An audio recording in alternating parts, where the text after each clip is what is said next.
I am 83 years old. For over 4 decades, I sat behind a bench that most people never want to stand in front of. I was a judge. I wore the robe. I held the gavel. I looked into the eyes of guilty men and innocent men, and I decided what happened to their lives next. People feared that bench. They should have, because the power sitting behind it was absolute. I sentenced fathers away from their children. I sentenced young men who made one bad decision at 22 years old. I sentenced people who were desperate, people who were broken, people who simply ran out of options and made the worst choice of their lives. And every single time, I believed I was right. I believed justice was something I could see clearly. I believed I had the moral authority to look at another human being and say, "You were wrong, and now you will pay." For 41 years, I never once questioned that. Not once. But here I am, 83 years old, sitting in a house that feels too quiet, children who call but not too often, a career the world called distinguished, and I am only now beginning to understand something that should have terrified me decades ago. I judged thousands of people for their mistakes. I never, not once, judged my own. I thought I had time to fix that. I was wrong, and if you are still young enough to change what I could not, then you need to hear what I am about to tell you. Because later never came for me, and I am terrified it will not come for you either. I grew up in a small town where respect was everything. My father was a quiet man, hard-working. He never said much, but when he spoke, people listened. I wanted that, more than anything else in my childhood. I wanted people to listen when I spoke, so I studied. While other boys played, I read. While other young men chased girls and stayed out late, I sat under a lamp and prepared for a future I had already decided on. Law was not just a career for me, it was an identity. By the time I was 34, I had my courtroom, my name on the door, my robe hanging on the back of a chair that I had earned through years of discipline and sacrifice. My wife, Margaret, she stood by me through all of it. She was patient in ways I did not deserve. She raised our 2 children, almost entirely alone. Not because we were poor, not because I was absent in body, but because even when I sat at the dinner table, my mind was somewhere else, in a case file, in a closing argument, in a verdict I was still turning over in my head. She used to say, "David, you are here, but you are not here." I used to smile at that. I thought it was a compliment. I thought being consumed by your work meant you were serious, meant you were important, meant you were building something that mattered. My son, William, had his first football match when he was 9 years old. I missed it. I told myself I would make it to the next one. The next one came. I missed that too. By the time William stopped inviting me, he was 12 years old. 12 years old. And he had already learned that his father had more important things to do. I told myself he would understand when he was older. I told myself there was still time. I thought I had time. I was wrong. But back then, I could not see it, because from the outside, everything looked perfect. A respected career, a stable home, a wife who had not yet run out of patience, children who were healthy and fed and educated. What more could a man want? That is what I told myself every night before I slept. What I did not ask, what I was too afraid to ask, was a different question entirely. What does my family actually feel when they think about me? I never asked that question, not for 30 years, and by the time I finally did, the answer broke something inside me that has never fully healed. It was a Tuesday. I remember that clearly because in my mind, Tuesdays were ordinary days. Nothing significant ever happened on a Tuesday. I was 71 years old, 2 years into retirement, still waking up at 5:30 every morning out of habit, still sitting at my desk by 6, still reading, still doing everything except the one thing I should have spent my whole life doing, being present. Margaret had been tired for months. I noticed, but I told myself it was age. We were both getting older. Tiredness was natural.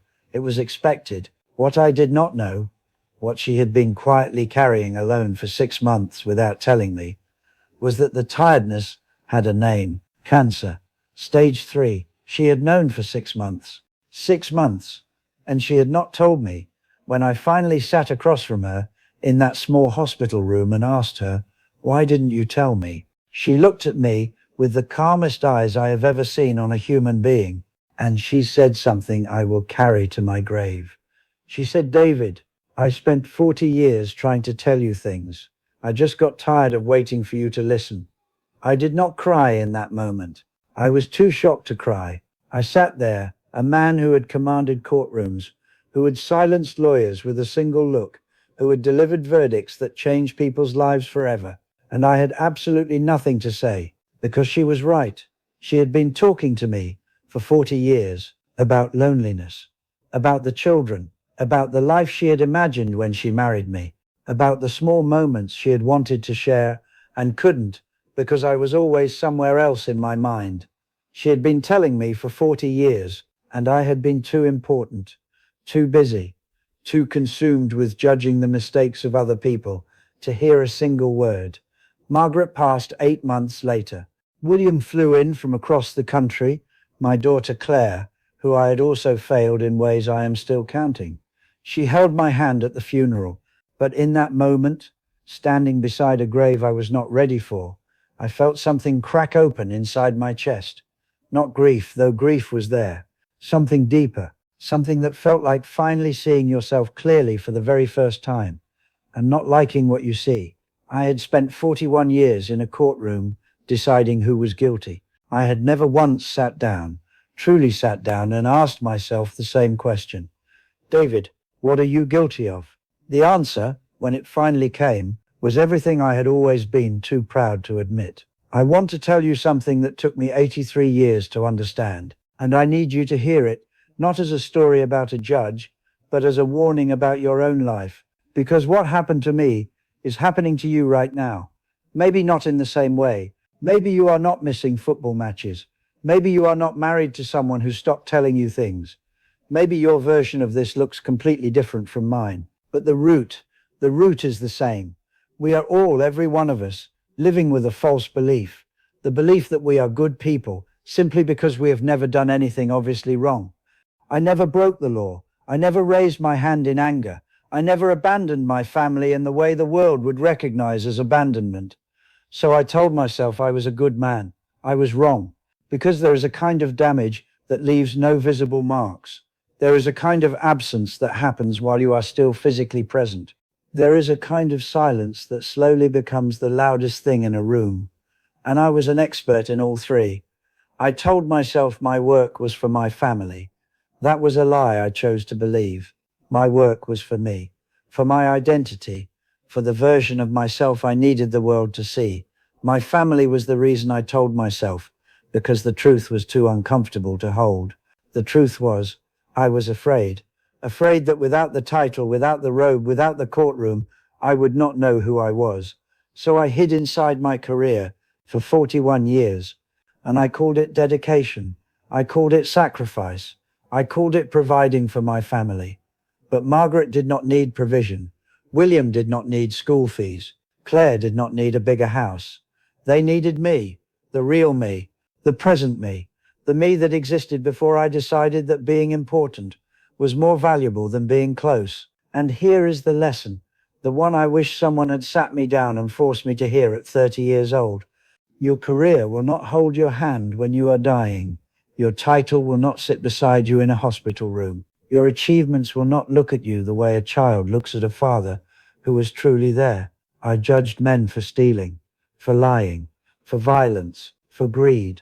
But no court in the world will sentence you for the slow, quiet crime of being emotionally absent from the people who love you.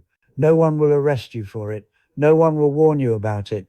The consequences will simply arrive, quietly, completely, and far too late. I thought the guilty men in my courtroom were the ones who had made the real mistakes. I was wrong.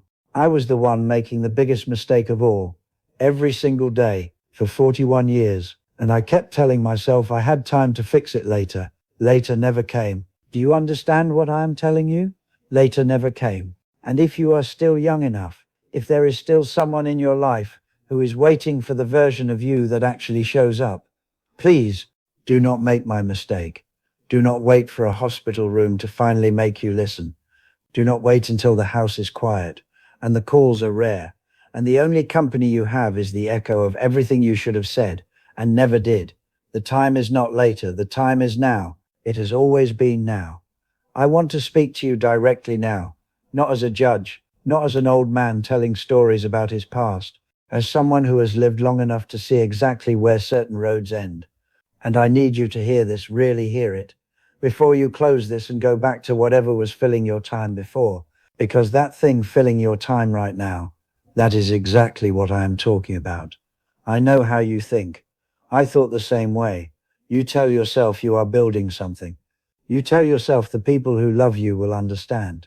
You tell yourself that once this project is finished, once this promotion comes through, once things settle down a little, then you will show up the way you always intended to. I know that thought. I lived inside that thought for 41 years. And I am telling you, from the other side of it, that thought is the most dangerous lie a person can tell themselves. Because life does not wait for your schedule. The people who love you do not have unlimited patience. Children grow up, whether you are present or not. Spouses grow quiet, whether you notice or not. Friendships dissolve without a single dramatic moment. Just a slow fading that you only recognize when you reach for someone and realize they are no longer there. That is how it happens. Not loudly, not suddenly, just slowly, day by day, choice by choice, absence by absence. I sentence men who made one terrible decision in a single moment, but the damage I caused it across thousands of ordinary days, thousands of ordinary choices to be somewhere else, thousands of ordinary moments I decided were not important enough. And now I sit here, 83 years old, in a house full of the right furniture and the wrong memories, with a career the world respected, and a personal life I failed so quietly that no one ever even called it failure. Margaret is gone. William calls on birthdays and sometimes Christmas. Claire tries harder, but even she carries something behind her eyes when she looks at me, something I put there without ever meaning to. I would give every verdict I ever delivered, every award, every commendation, every moment of professional pride I ever felt. I would give all of it for one ordinary Tuesday evening with Margaret. Just dinner, just her voice telling me about her day, just me, actually listening. That is all. That is what 41 years of misplaced priorities buys you at the end. The understanding of what actually mattered, arriving precisely too late to do anything about it. So I am asking you, not as a judge, not as a man of authority, as someone who made every mistake you are still in time to avoid. Look up from whatever you are looking at. Go to the person who needs you. Say the thing you have been putting off saying. Show up to the thing you keep telling yourself you will attend next time. Be present, truly present, in the life that is happening around you right now. Because I promise you, and I have never made a promise lightly in my life, the day will come when presence is the only thing you wish you had given more of. And on that day you will understand exactly what I mean. Don't make my mistake. Later never comes. It never came for me. And the worst thing I ever sentenced was my own family to a life without enough of me in it.